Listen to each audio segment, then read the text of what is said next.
Welcome, everybody. And today we're going to talk about a game that I should have been playing, but didn't play. It was the game that we three should have been playing, but what ended up happening is that you two kept on playing and wrote about it. So, introduction to my two amazing guests.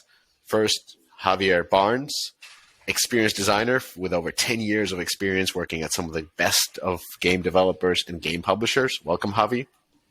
I'm glad to be here and expecting to talk a lot about this game. Well, good.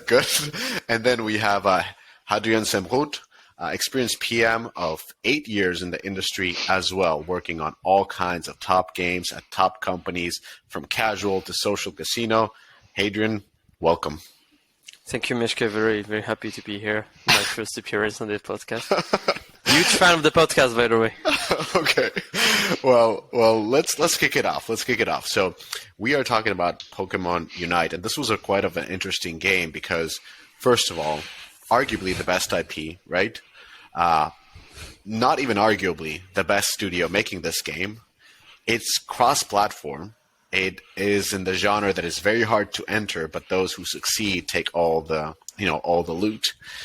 The game accumulated quickly 30 million downloads in just 7 days, beating games like League of Legends, Wild Rift, and Brawl Stars in the speed of scale. And then, on the revenue side, we see 10 million and a run rate that is declining as installs are declining. So essentially, not a growing product. So, what happened? What were your expectations as this game was about to launch? Hadrian, let's start with you. So, as you said, Pokemon IP, I think I was sure that the thing was going to grow super quickly, like we've seen with other Pokemon products. And when I first played this game, so I'm not like an expert MOBA player like Javi. I'm more of a casual type. So I played the thing and I had fun. The product was nice.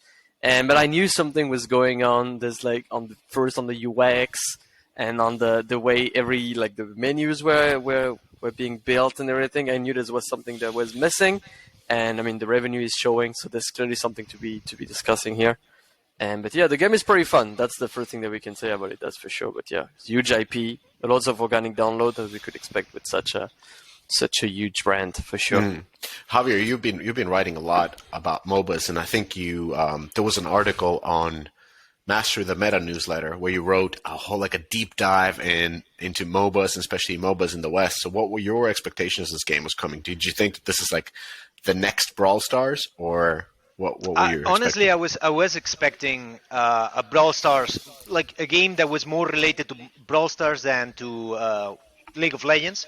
And yeah, as you said, this game had every card on the hand to succeed. So it's actually very interesting to ask the question, what happened, what went wrong? Because it's always easy to say, sure, this achieved success because of this, and this. But when something fails and has all of the factors that should make a product successful, it really raises a lot of questions. And I honestly, same as Hadrian and probably same as you, I was expecting this to be a huge hit.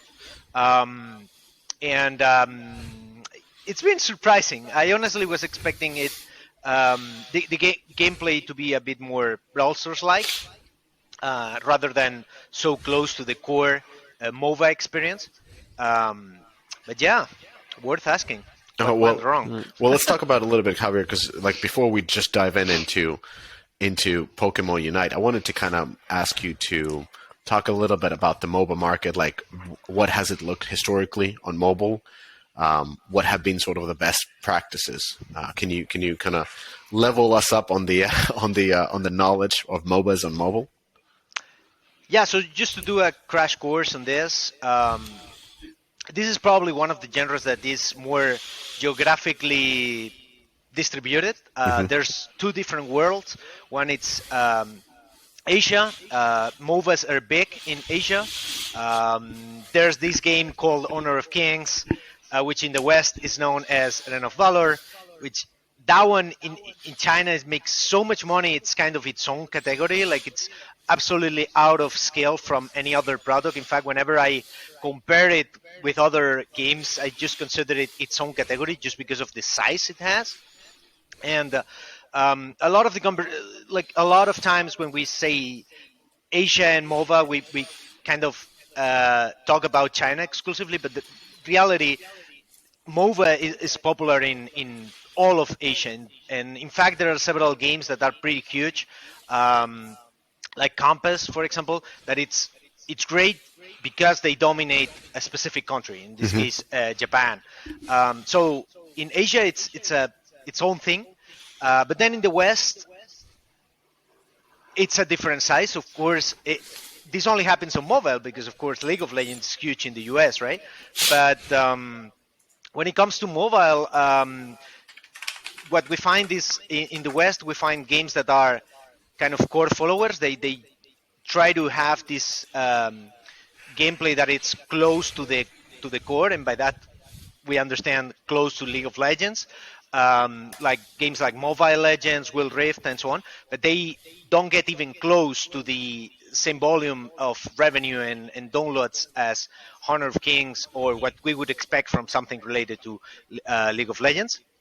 And then I would say that in the West, what has been more successful is games that incorporate or take some inspiration from MOBAs, but they are not actually MOBAs when it comes to the core gameplay. Games like Brawl Stars, which is, when it comes to gameplay, it's a top-down shooter. It's closer to Suba than to League of Legends, but it incorporates this idea of characters that have special abilities and teams that have to be coordinated and so on. So there's a huge difference between these two territories. Yeah, I've been following MOBAs as well for a long time. Like back when I think Zynga had this game called Solstice Arena, like back in the days. Like I remember playing Fates Forever, which afterwards became Discord. I've been playing Vainglory since the beginning, so I've been also following the genre quite closely. Not because I particularly like MOBAs. I actually do not like MOBAs, except Heroes of the Storm. That's the only one. I find them very confusing. And not fun. just like you're executing like this list that you read on Wiki, and you're trying to buy the right items at the right time and do the right thing and kind of lane and kind of like do your own part as a part of a team instead of like doing whatever the hell you want to do. But this one is particularly interesting because you mentioned Honor of Kings, and I think they crossed like 10 billion in gross revenue over the lifetime. Honor of King has been made by the same studio that made Pokemon Unite. So the expectations are really high. And in the West, as you mentioned, it's been just a graveyard of MOBAs. We got Marvel MOBAs, like even Kabam just released a sort of a Brawl Starry kind of like a MOBA, with Marvel characters not doing too well. And apart from Brawl Stars, Gameloft tried a couple of times with good quality. RPG style. Yeah, the RPG style, very good type of stuff. And it seems like the only one that succeeded has been Brawl Stars, and even they have done tremendous amount of marketing, and we've seen kind of them like pop and drop in multiple different markets as they've been just the most accessible version, and not easy, like not an easy launch. We followed that game go through like a 2-year soft launch on Deconstructor of Fun, and kind of doubted that it would even come out, but still was able to come out. So this is definitely the sort of a market that is very hard to enter. Usually in Southeast Asia and Asia, but Javi, just as you mentioned, it's like the expectations for this were so high because of the IP. Like maybe this would happen the same way as it happened with location-based games. Like none of the location-based games really make any sense except Pokemon Go. So we're kind of expecting like maybe this is going to be the IP that is going to make MOBAs accessible in the world apart from the core audience. But doesn't seem like that. That's the classic West. How do we get the Western hardcore player to start playing something that they like? And it's like it's the same for shooters. It's the same for a lot of different genre. And yeah, I know you like shooters, right? I do like shooters. It is the forever endless quest of making like a Western player to play this type of games. Yeah. And yeah, because they're already hardcore players are very attached to PC when it comes to the West. Well, in the East, it's a little bit different. And mobile hardcore is more. It's most likely to succeed. So Hadrian, what were your first impressions after you downloaded the game and started playing? Because it's very different. So me, I'm as I said, I'm not a huge mobile fan. I I don't even have like Heroes of the Storm. I played the thing. I think it was the gameplay is quite fun. I like it because it was very simple, and as you said, there was no need to say, okay, this is the build that I need to follow. Those are the items that I need to buy. This is how my character is supposed to be played. This is my lane. I need to last hit things. Oh. This was nice for me. I was like, okay, cool. This is fair. All of the projectile were like homing. Javier, what you mentioned before. It was very, very, very, very simple, and I loved it. But then, after playing a while, I was like, okay, cool. So, what is making me want to keep playing this game? Like, okay, I'm hooked with the gameplay. That's nice, but like, I need something. I need progression. I need something going on here. And while Bro Style picked me up very early with like, hey, this is your first character. This is your second character. You guys, you need to master this. You need to progress in this event, in this thing. I was like, okay, cool. There's many things to do.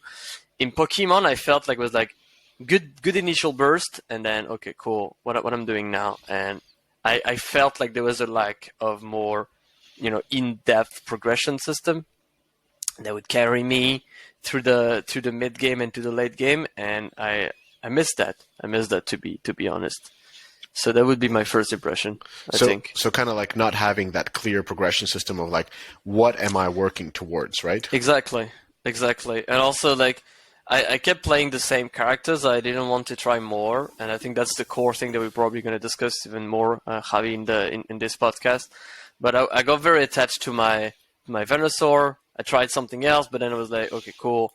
Like, what am I doing here? And I think the initial sort of audience of casual IP lovers that came, they got the initial hook, but then we lost them very quickly. That would be my 2 cents. Oh, so Javi, can you talk about some of the major changes that were done into the core of the game? Because there's at least 3 big ones that you wrote in the blog. Yeah, I mean, to be honest, they kind of adapted a lot of the mechanics that come from the core gameplay in order to frame it in a simpler way. Maybe the one that is the most relevant, the one that everybody will notice, is the fact that the victory is achieved by achieving a higher score rather than by destroying the base of the opponent. That's actually I would say is the major change, and it has a lot of implications. It means that the game doesn't have minions, so the player character is the one that is achieving the victory, rather than in League of Legends or Wild Rift, Mobile Legends, and everybody else, that the game is about supporting the minions, and the minions are the ones that are doing the hard job, right? Which is kind of counterintuitive. But it's how it is. So that's the biggest change. But then we also find other mechanics that are core in League of Legends and so on, that have been reinterpreted to be kind of compressed and casualized. One of them that really are very interesting is the side objectives in League of Legends and all of the other games that are followers of it. There's the Baron, there's the Dragons, there are side neutral big bosses that the entire team has to collaborate in order to defeat, and that provides an advantage that helps the entire team to achieve victory. And I think that probably illustrates what has happened with Pokemon Unite. There are 3 of those bosses, but 2 of them are pretty much irrelevant, and the big one is Zapdos, and it's like whoever gets Zapdos basically wins. Like it completely, it has a huge power. It completely overrides the rest of the game, and I think this again illustrates very well what's going on with Pokemon Unite, is the fact that on this casualization they have made everything so simple that it's very easy to understand, but also they have removed a lot of layers of mastery compared to League of Legends, where the team actually has to discuss and actually has to strategize if it's worth going for the side objective or not, if they should forget about some side objectives in order to focus in destroying turrets, for example.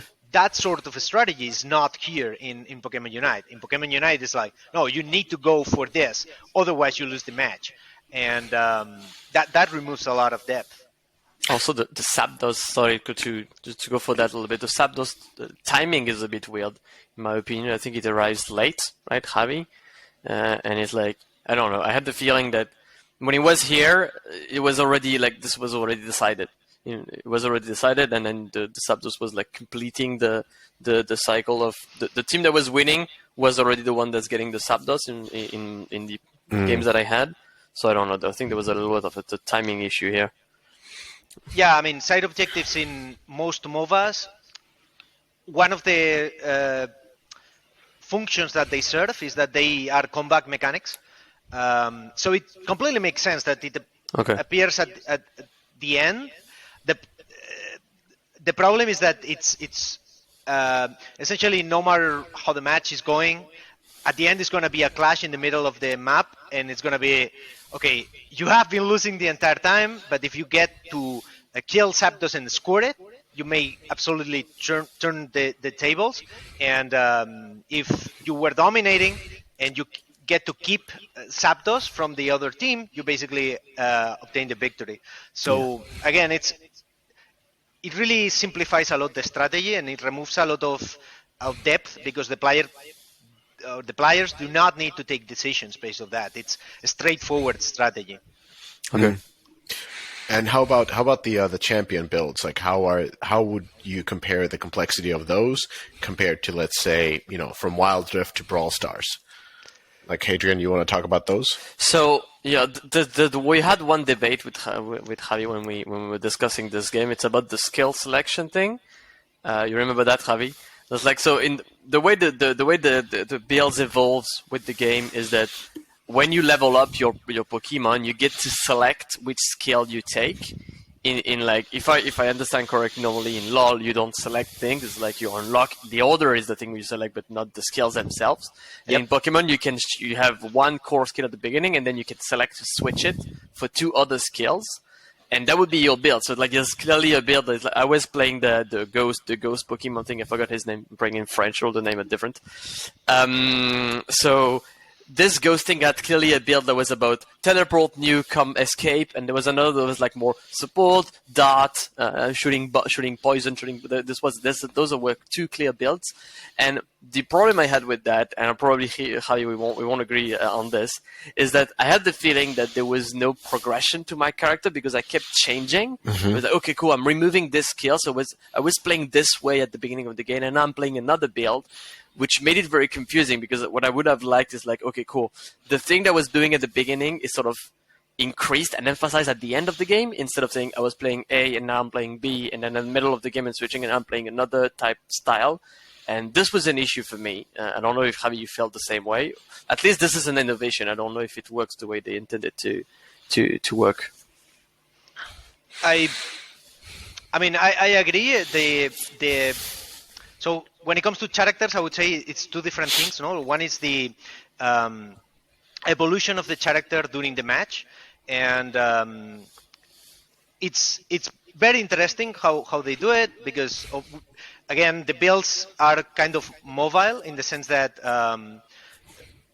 with a different set of skills and different choices there, a tank character can become a completely different thing, can become more damage dealer.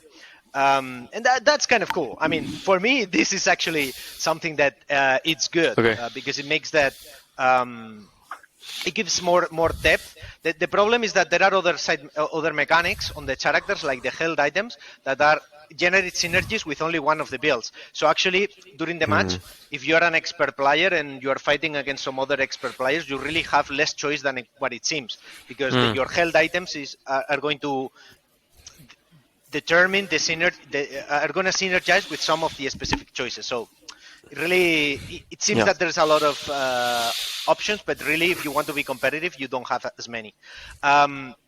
But I think it's a good replacement to the items mechanic in some other MOBAs that Miska mentioned that were one of the biggest barriers. And it is true, in League of Legends, it's super difficult to learn what the items do, it's difficult to take those decisions because the items are complex. There are a lot of them, and you need to take those decisions in a match that is not that long. So it is really difficult. It's one of the areas that require more mastery. And in fact, in most mobile MOBAs, that area is generally simplified, or characters have a recommended build, which basically it's like, okay, buy this item. And if you want to experiment, you can do it, but it's not the recommended thing. So that's one thing. And then the other is the amount of time that you require in order to master a character. And I think this is the key part. It's related to the other, but the biggest problem, at least in my opinion, one of the biggest problems of this game is that in order to master one character, one Pokemon, you need way less time than in other games. To master any character in Will Rift, that's going to take you months of practice. I have been playing for 1 year straight with Master Yi in Will Rift. I still suck when it comes to, whenever I reach to gold, people start picking on me on the chat because I don't know how to properly play, because the role it has to employ, it's harder, the way to use the abilities in order to extract the maximum value, it's much more complicated. It requires coordination with other characters. It's really complex. In Pokemon, they have removed a lot of that. So actually, I was feeling it was pretty good with any of the characters after I was playing for like 15 days maybe. So really, it doesn't have a lot of depth. And one interesting thing with Brawl Stars is the fact that the characters in Brawl Stars are deceivingly easy to master. One could argue that they don't really, each of the characters individually, they don't need that much time to master, but they compensate with quantity. Because in Brawl Stars, you have so many game modes, there are so many opponents that you really need, and so many maps that you really need to master. Okay, I know how to use Poco, but then I have to learn how to use it in this specific map, how to extract the maximum value in this specific game mode. Maybe in one game mode I'm using more the healing ability, but maybe in some other game mode I use it more as a area damage dealer. And the fact that there are so many characters, that there are so many brawlers, it also requires you to learn the ranges that each of the enemy units have, the dodge patterns that you have to do with against each of the enemies, and that is a huge mastery. So although because this was something that we were discussing before, like, okay, Brawl Stars, each of the characters, they don't require that much to master. I think that the biggest difference is that in Brawl Stars they compensate with a lot of quantity. While in Pokemon Unite, it's not only that the characters get dominated relatively fast, but also the fact that the roles are not as clear because these builds are so mobile. Like, it's not clear, like, okay, I'm fighting against a Charizard, and I don't know if it's a damage dealer or if it's more a support kind of thing. It depends on what the other player has done with it. So really, it requires it removes a lot of mastery from the equation. And just also on Brawl Star, there's a physical skill mastery, but there's also a power curve. So there's a mastery when it comes to, your character. It's like 40% what you mentioned, right, Javier? It can be up to 40% the increase in power. And there's also this. That's like, it's not only about the skill that you have, it's also about the time you invested and your luck, because it's gacha in the case of Brawl Star. Even in the case of Brawl Stars, they probably have realized that there is a problem with the mastery depth, which is why they have added the gadgets. Which is like, okay, as soon as you have mastered the basic mechanics of the character, well, now it's the gadgets. So now you need to relearn this character, and now it's a star power. So you need to relearn, and then the second star power. So it's a story that never ends. and this is something that this game doesn't have, at least not right now. But as I mentioned at the very beginning, and that would be my last thing, is that there's a progression path. I know that I want to unlock the star, I want to unlock the star power 1, the star power 2, I want to get my favorite character to get better. And this is the thing I was mentioning at the very beginning, Mishka, that I was like, when I play Brawl Stars, I say, I want this character, I want it to be good, I'm going to just try to grind it so that I can get all of those upgrades and things. And this is clearly what I was a little bit lacking in Pokemon. Yeah, I agree. It was not as clear. And also, when we talk about the changes in the core, like you mentioned, the score-based victory condition, the compressed side objectives, the straightforward character builds, one thing that I was kind of lacking as enthusiast MOBA player is that I didn't get to dominate anybody. Like the victories didn't feel as good because I never even got to the last scoring point. Like there wasn't like, we rolled over somebody. It was just like we played a game of pickup basketball and we won them 21-3. And it was like, okay, well, fine, let's play another one. And when you lack the progression feeling together with not feeling that you are dominating, even when you are dominating, I think those are kind of like the challenging elements there. But I wanted to ask, like, Hadrian, starting with you, like, we're talking about core first, and we're talking about these core changes.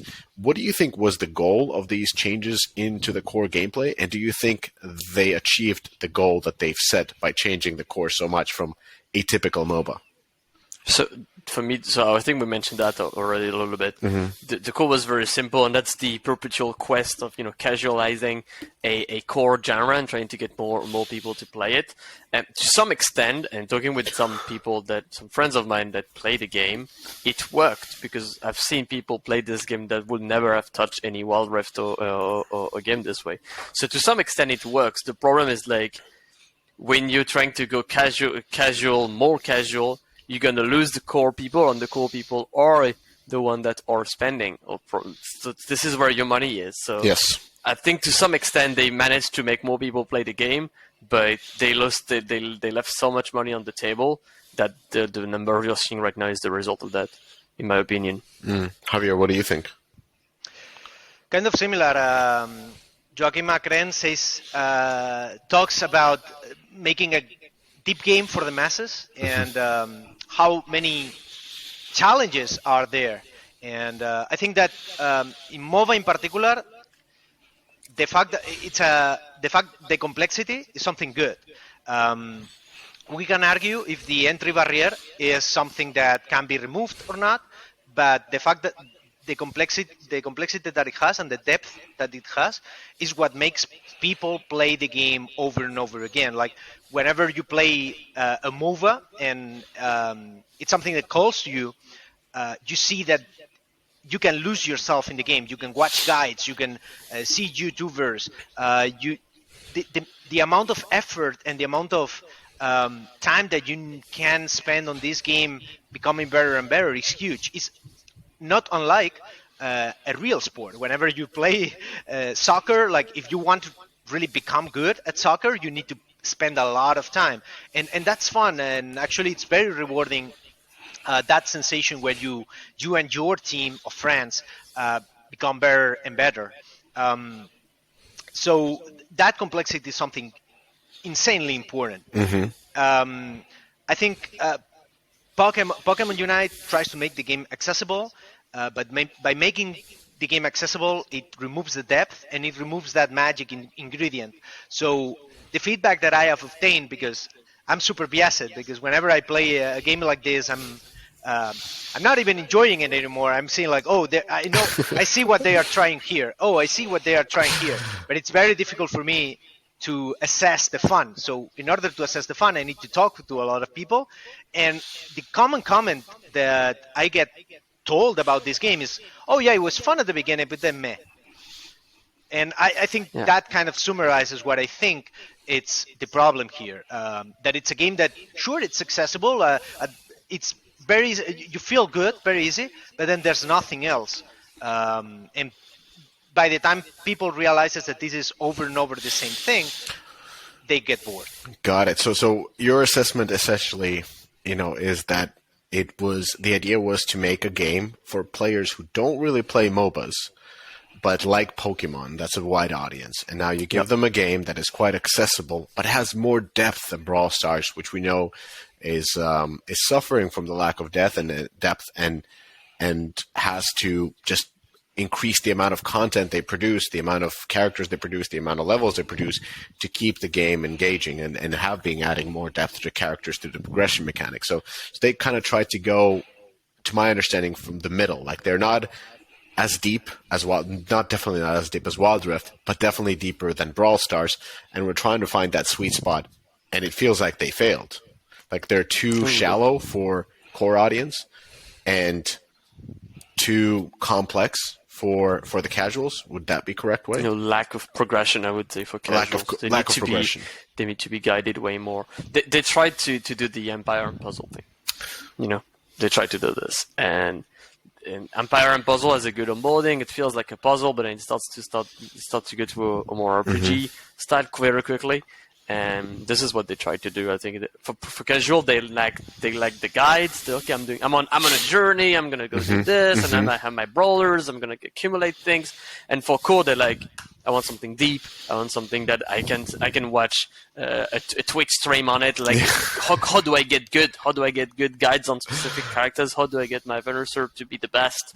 And I'm reproducing this guy that I saw on YouTube that's doing great and that's doing multi-kill things. You don't have this in Pokemon, in my opinion.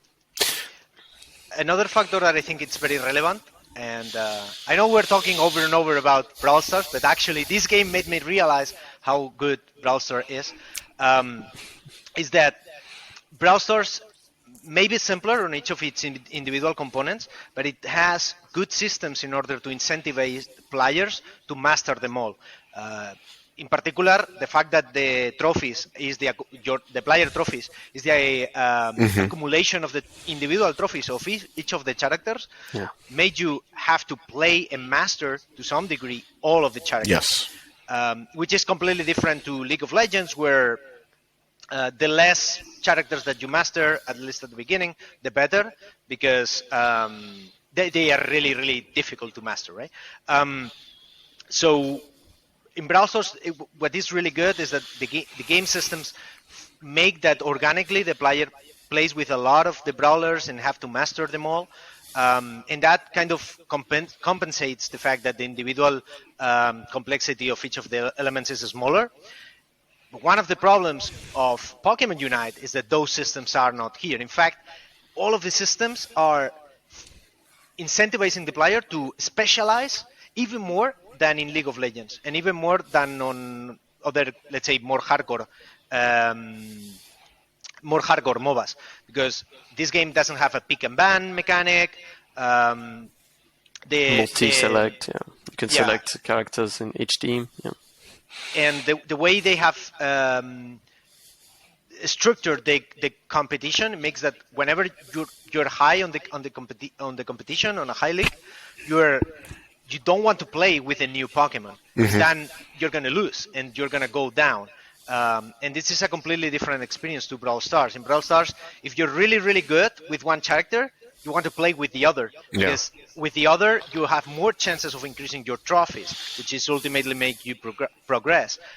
In Pokemon Unite, everything is like about focusing in one, maybe a second Pokemon, but that's really your choice. But it really forces you to stay linked to one character. So if the characters do not have a huge depth, and on top of that, you don't diversify, that even shortens the amount of playable time that you can be playing while mastering something new. That's a very good point you raised, because the champions are the lifeblood of any MOBA. And you have to create a systems where you want to play as many as possible. Like even the original League of Legends character rotation system is one of the best ones, because that pushes you to play with others and pushes you to monetize. And I especially like what Heroes of the Storm did back in the days, is that they had the character, the champion rotation, but with each champion, you also, the higher level you got, you unlocked more of the skills that you were able to choose. Like in this game, you were able to choose how do you specialize as the match goes on. And the more you've played with a character or with a champion, that means the more mastery you have it. And now instead of 2 choices, you might have 3 or up to 4 different choices. And and that was pretty cool. Plus, you unlock new skins as long as you play to level 5 and level 10 and so forth. So any kinds of systems that pushes you to play with as many heroes or champions as possible is incredibly important in MOBAs, and that doesn't happen in this game. So I wanted to ask a question, like just for those who haven't been playing too much, like myself. How do you get new Pokemons in this game? Because I saw them in the store, but I didn't find that sort of a progression path that I'm playing in order to unlock this next character. Like, Hadrian, how do you unlock? So it's because there's a couple of progression things that unlock Pokemon, especially like first time user experience, challenges. So you're on the pass and you will get some for free. But the core thing is the shop, and it's a direct purchase shop. So you go there, you'll spend your cash, and you get directly your Pokemon license. You can use soft currency, you can use hard currency. So you will get a couple for free because you've been playing the game, so you accumulate currency, you'll be able to get some new. But that's basically the way that you get new Pokemon. So there's a couple of progression systems, small ones that are like you can get this one, and something that I've been also criticizing about the game that I thought would be great, and they actually did it for Halloween, which is that you can get it through some live ops event. They just did it, so this was something that I was craving for. Was like, please do something with live up some of the new Pokemon, and they actually did it. And this is a good path, in my opinion. But yeah, it's mainly through the shop.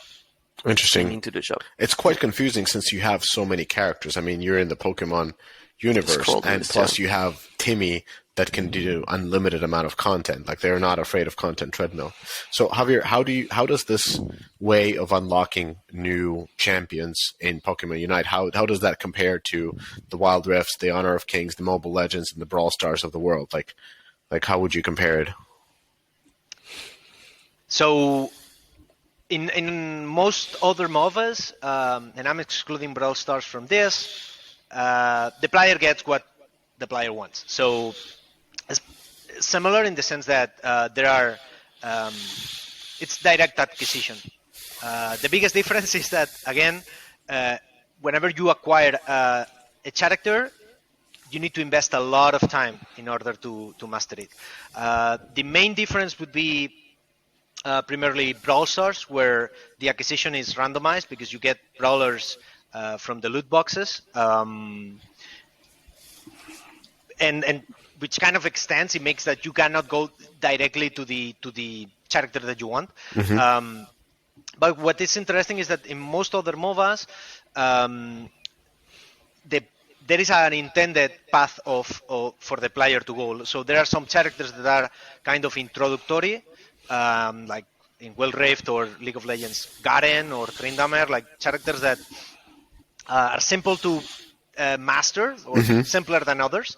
And then as the player masters them, they then naturally moves to other perhaps more effective characters, like and more complex roles like jungler type characters or Katarina, and characters that are way more difficult to control, and that if you're unskilled, you're gonna get wiped. In Pokemon, this really doesn't happen. It's more like choose the one that you want, and they pretty much have more or less the same performance. In fact, I would say that probably the beginning ones are the ones that are more favored by the community right now. Like Venusaur is extremely powerful, especially if equipped with the proper held items. And this is actually one of the systems that kind of reinforce the specialization, the held items, because they're the held items increase the abilities of the characters. They are difficult to obtain. They are difficult to master. Not to master, but to upgrade. So it means that whenever you have upgraded a set of held items, it's an extra investment in terms of money and resources to get extra held items, which is again another factor that makes you stay married to the Pokemon that you first choose. Yeah. Just to add a little bit on that, Mishka, was like, but what we said before is like there's nothing that just encourages the player to to try more Pokemon. So it's like they are getting mastered quickly, except for the held items, but the held items are shared. So it doesn't really matter. Like you don't have to specialize in one. So it's easy to master, and then it's direct purchase. So there's nothing stopping you from just keep playing the same thing over and over again. You see my point here? Yeah. So, It's almost discourages. Same thing as with Clash Royale, for example. When you have your certain deck, you don't want to make any changes because you lose trophies, and then you're screwed. So it's very much the similar approach, except that in Clash Royale, at least you have 8 cards that you're optimizing against. In this one, you essentially have 1, maybe 2 if you're feeling very adventurous. So this is why this is putting, and this is basically what our conclusion, that this is putting a tremendous amount of pressure on creating more of those, because it gets easy to master. So like people want more and more and more, so it puts a lot of pressure on that. And the other point, and I think we'll probably come back to that after a little bit, is the live ops is not really helping on that, since it's very simple. It doesn't really provide this type of engagement that you will get for free. Without adding content, so the game ended up being a big content treadmill, which could be an issue. Let's be honest. Even if Timmy has like the firepower of anyone, of everyone in this industry. Yeah, but it's also a smart studio where they wouldn't invest too much in a game that is not growing. But Timmy has shown from before that they have a very sort of a long haul view on games. You know, keep, monetize, old school approach. So they're not worried about quarter-over-quarter revenues per se, and they kind of believe that they can get there, and they have proven that they can get there. So, talking about getting there, like how would we talked about the changes in the core game, and the whole idea was to make it more accessible for audience that is not hardcore MOBA audience, and it seems like the biggest sort of a mistake, if you will, has been done in the fact that it lacks clear progression mechanics, and it lacks, most importantly, the incentive to try to play with different Pokemons. So how would you change that at this point? Like what kind of a changes would you be implementing to fix that issue? So I can try Javi something. For me, I would put like a lot of power on the live ops itself. So having the release of a new Pokemon being, I don't know if you've played AFK Arena. I think you probably have. Yes. One of my favorite game of all time. When a new character released, it's like a big thing. There's a especially dimensional, which are the most, the most important characters in the game probably. There's a big event. There's like an event to be able to get it for free. You can pay directly for it. There's a big thing, and it's like even if the whole season was around this new character, the new content that's coming. And in my opinion, this is something that would work very well for this like core casualized core audience, because they would be like, okay, cool, I need to engage, I need to do this event, there's a lot of different things that I need to do in order to get the new content for free, but also be able to play with it, like free trial. AFK Arena again does it very well, free trial on characters to taste a little bit.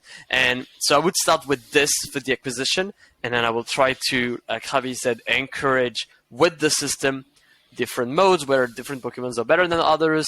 There may be a pick and ban system, maybe a rank plus when you can rank with one specific, but then you can also play with different Pokemon. So I would basically live ops for acquisition, really put everything around the idea that like it's temporal, it's now, something's happening right now, and you need to go for it. And the second step for me is also the revamp a little bit the systems to make it so that it's not, I want to only play Venusaur and that's it.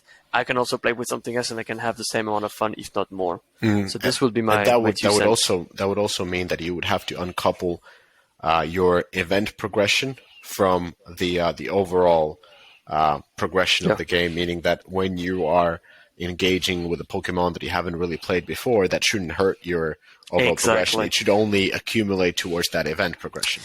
It's always parallel when this comes to this. It's parallel and temporary. So it's like you need to do. It's the thing to do now, and this is very important. Again, I'm quoting AFK Arena with the dimensional system.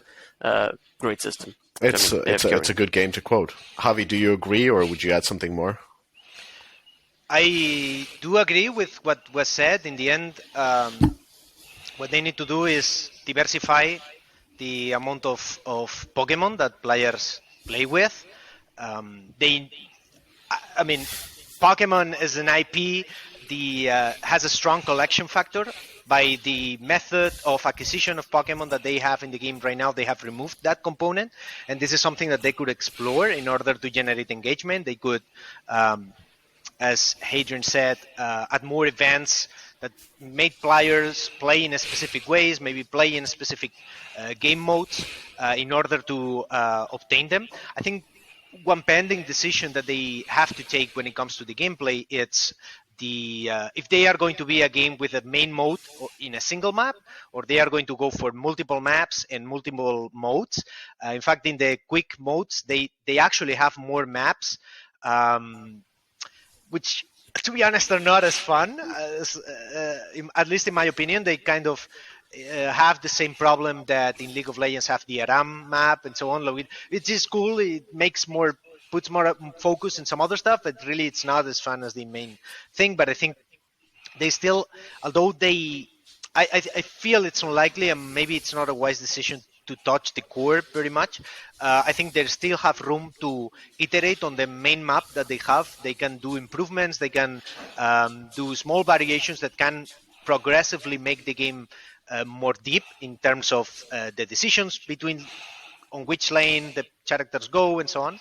Because that would reinforce more the decisions of roles and the distribution of lanes. Right now, nobody cares about the lanes because you can switch the lane very easily. But yeah, at the end of the day, when it comes to the gameplay, they can do improvements on that regard. Definitely adding more collection methods to the Pokemon rather than direct purchase, it's a great idea. Going for events, for incentivizing players to play with stuff that they don't have. And when it comes to systems that really, I think they need to revamp, really, I think they need to revamp the competition system. That the league system that they have where defeats are punishing and it disincentivizes players to test new things, and it disincentivizes players to play with a variety of roster, and that's really harming the game. In my opinion, they should go for an approach more similar to Brawl Stars, maybe not requiring players to play with every single Pokemon. That may be too much, but maybe with some selection based on the type or based on the element or something like that, they can figure out something in order to make players play not only with a single Pokemon, but with 4, 8, and eventually master a lot of them. And before we kind of wrap this up, I wanted to ask you guys about the monetization and the team play. Like, do you think, like, first of all, on the monetization front, would you fix anything from the current perspective? Like, assuming that you are able to make new Pokemons more desirable, would you keep the same monetization system as it is? Hadrian? I mean, based on what the other games are doing, if we manage to make them play with more, I would stick to the same thing. I think if we manage to do the sort of AFK arena style thing with free trials and events and new ways to obtain Pokemons, I would keep the you pay now to skip that type of shop. I think this works. This is not the problem. The problem is like it's the player is not encouraged to play more. Exactly. Which is the issue. So I would stick to that. For me, this is not the biggest issue right now. Yeah, and okay, so that's what I thought. Like, the systems per se is not really what is holding this game for monetization. It's not direct purchases versus shards versus gotchas and that kind of stuff. It's more like just incentive to actually make those purchases. And one thing that I wanted to ask regarding monetization, like, Javier, do you feel like there should be a little bit more pay-to-win mechanics, like even like remotely pay-to-win, like, Mobile Legends, All-Star upgrades? I would say this game actually is more pay-to-win than other MOBAs because they have the held items, and if we compare, just for those in the audience that maybe don't play MOBAs or don't know Mobile Legends, for example, they have skins that increase some stats, like add some passive buffs to the characters. So it's slightly pay to win ish. And in Pokemon, there's a similar thing. Each Pokemon Pokemon Unite, every Pokemon has 3 held items, and the held items, each of the held items grants up to 3 abilities or buffs, but they are very powerful. If we compare the amount of, the volume of stats that they increase or the effects that they generate, it's huge compared to other games. I'm thinking now just citing from memory, but in the article you can find the screenshots. But there's one item that is like 20% damage, life steal on damage. Wow. It's huge when fully upgraded. So it's a game that it's more pay to win than others. I don't think that's necessarily the problem. Honestly, judging what works on MOBA mobile, the ones that make the most money, they integrate pay to win mechanics. It's not as heavy as a 4X, but they all integrate some degree of pay to win. I would like it to be different, but that's what it is. Brawl Stars, they have upgrades, and it is true that the percentage of stat increment that the upgrades generate in Brawl Stars is smaller than the percentage of stat increment that you get in Clash Royale, significantly different, significantly smaller, but it is there, right? I actually think that in this game, probably they have went too fast when adding this, and they have went too overboard with it. I think they should have been a bit subtle with it. I don't know what's going to happen with that, if they are going to eventually rebalance it down or not. We will see. Probably not, because they want to make money, and that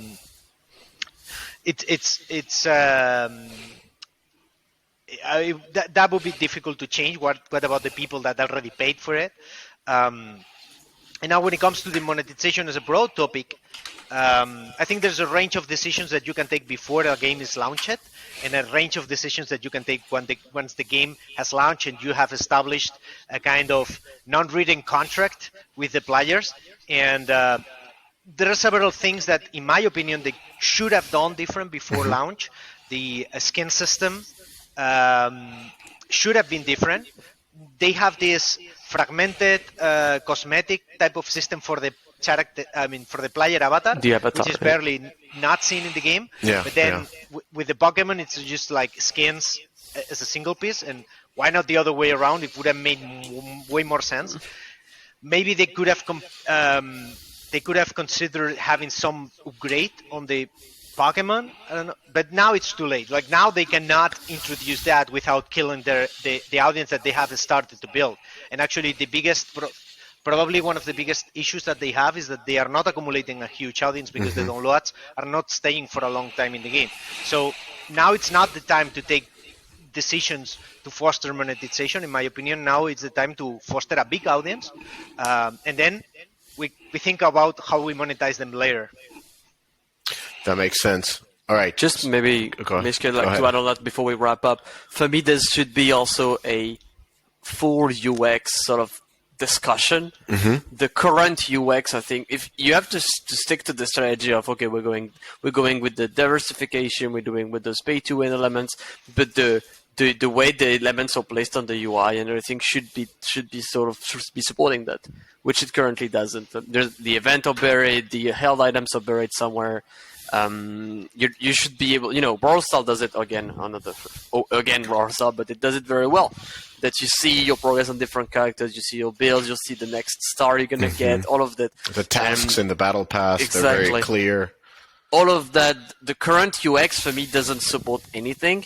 It's neutral at best, and I think they should have a discussion about that for sure. Yeah, it's like based on their strategy. It's like a careful one, almost like, hey, we're making a game for a wide audience, Western audience. Let's not intimidate them with a lot of buttons, a lot of shabazz. Yeah. So, but just if the Pokemon are so important, why can't I access my Pokemon collection just from the menu? Yeah, that's interesting. It's a beautiful UI and a nice UX. but it's not kind of hitting its not goal. Supporting it. It's not supporting the goal. So I want to wrap up by getting your predictions. So next 6 months, so 2 quarters by the summer, does this game grow its revenue? Does it get to a growth path, or is this it? Like, is Teamy gonna, because they're already making the Honor of Kings, Genshin Impact version of that, and they have a bunch of cool games in the works. They got Call of Duty Mobile, they got Honor of Kings, so they got a lot of games they can be investing into. What do you think? And next 6 months, is this game going to turn around and start growing? Let's start with Hadrian. I think for me, the path will be, the thing is going to grow a little bit with some content drop, and then it's going to stale and maintain. Just maintain, but not to a level that's to me acceptable, in my opinion. Javi? I mean, not sure if it's going to be in the next 6 months, but I think that this game is going to have a huge increment on the revenue, but it will be linked to the release on China. And I wouldn't be surprised if we see something similar to what we have seen in Will Rift, where the game was just doing okay in the West. I mean, not probably in the lower range. It was making less revenue than Mobile Legends in the US, for example. But then they released on China, and they are making 10 times more money. And I think it could happen the same thing with this game when they release on China. But I think it's going to make more money no matter what. Not sure if it's going to be in the next 6 months, but eventually. The thing is, what happens in the West, and what's the potential win that they are going to obtain in China? I think, again, it will really depend on if Timmy really invests on it or not.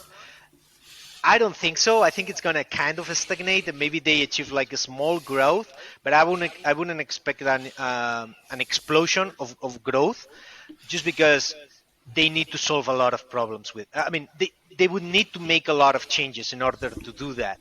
And maybe if the game was in soft launch, I would have a different opinion. But I think that solving some of the issues that the game has are not trivial. Changing stuff related to core gameplay or tweaking that at this stage, and with the limited range of changes that you can do once the game is live, that's difficult. So although I think there are some easy wins, low-hanging fruits that they could collect, I wouldn't expect this to become another Brawl Stars in the next 6 months, because there's just a lot of things that need to be changed in order for the game to achieve that. So even the change of events to favor different champions would not be enough. I thought we'll just do a small bump drop, but it's not going to fix the core thing that Javi mentioned. I think that would help. My thoughts with that is that in order to turn a game around, and we have Miska talked a lot about this, it's not about doing one change. You really need to change a lot of things in a lot of areas of the game, and some of the changes are sometimes subtle. And my concern is that in order for the game to reach like the next level when it comes to revenue and growth, it requires so many changes in so many different areas that I see it very, very challenging. I'm not saying it cannot be done, but it's really challenging. Well, if there's one studio that can do anything, I think it's probably Timmy. I think it's Timmy. Absolutely. At the end of the day, all the good factors that the game had, that we were anticipating or made us anticipate a huge win or a huge success before it was released, are still there. The IP is still powerful. The gameplay, it's like it has a base where they can build on top. So all of the values are still there. And although we can frame it as, they got a lot of installs, but they didn't make the money, wasted opportunity. It's never a wasted opportunity. It's in a game that has such a huge market penetration at launch.